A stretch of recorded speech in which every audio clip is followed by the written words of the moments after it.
Thank you, Mr Chair. Pleasure to take a call today. Look, Mr Chair, I'd like to talk about the police leadership, and then I'd also like to talk about the technology and how that has made our police force, like the previous speaker, Jackie Dean said, a different police force, a more modern police service.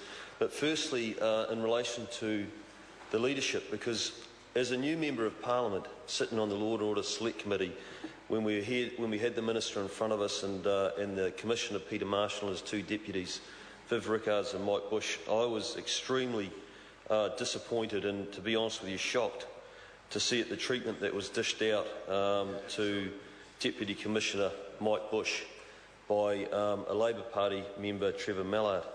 I'd just like to read a little bit about Deputy Commissioner Bush and the service that he has provided to New Zealand over a career that began in 1978. Mike Bush has risen through the ranks after graduating from the Police College in 1978. He was in Thailand as New Zealand Police Liaison Officer at the time of the 2004 Boxing Day tsunami. He's brought down international drug rings, led a desperate race to find a kidnapped 5-year-old and solved every murder case he's ever been assigned. After 33 years in the force, there isn't much Bush hasn't seen. From a $100 million methamphetamine drug bust right through to solving grisly homicides. Beginning his career in Kaitaia, he went on to take charge of Interpol in Wellington and headed up the North Shore CIB and was later crime manager of the Bay of Plenty District, before becoming District Commander for Counties Manukau in 2008. He was Crime Services Manager for the Waitemata District. He solved every murder he's investigated, including the mystery of what happened to the 49-year-old electrician Stavros Stavrianos, who was murdered in his Auckland flat in 1999. The case was solved even though all the detectives had to go on was a tiny piece of skull found in the plumbing of his Green Bay home. As an Operation Commander in 2008, he saw the safe return of Zing Zing Ma to her relieved family.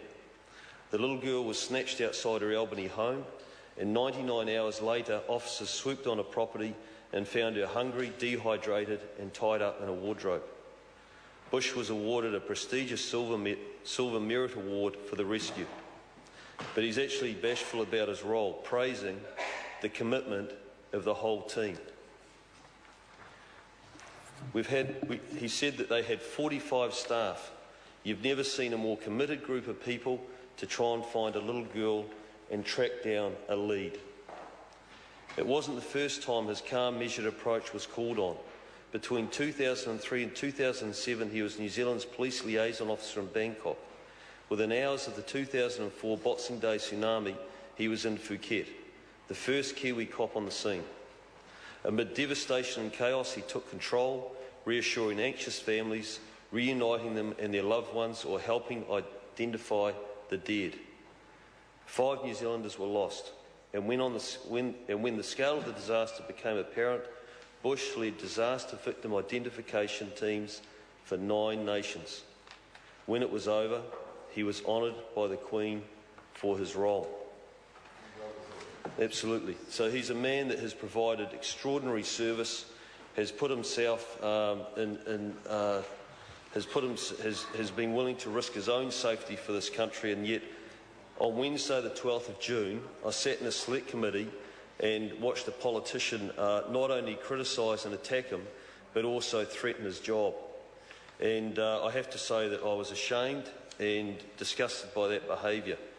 I'm sure that Mr Mallard would like people to recognise the service that he's provided to this country, and I can tell you now that, that what Mr Bush was being accused of was making a eulogy at a dead comrade or a dead colleague's funeral for the family, for someone that had served this country for many, many years. He wasn't being accused of punching or assaulting another Member of Parliament. He wasn't being accused of scalping tickets. He was accused of making a eulogy.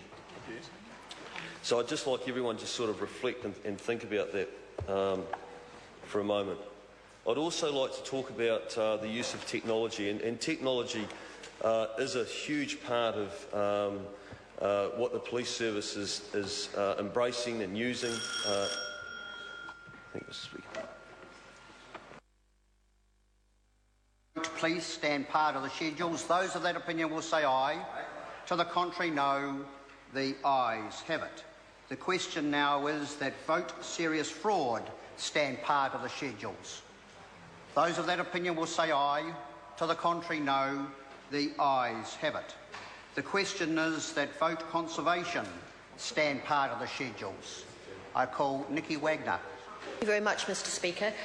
The Department of Conservation manages 8.5 million hectares of conservation land on the behalf of all of us, $4.4 million New Zealanders.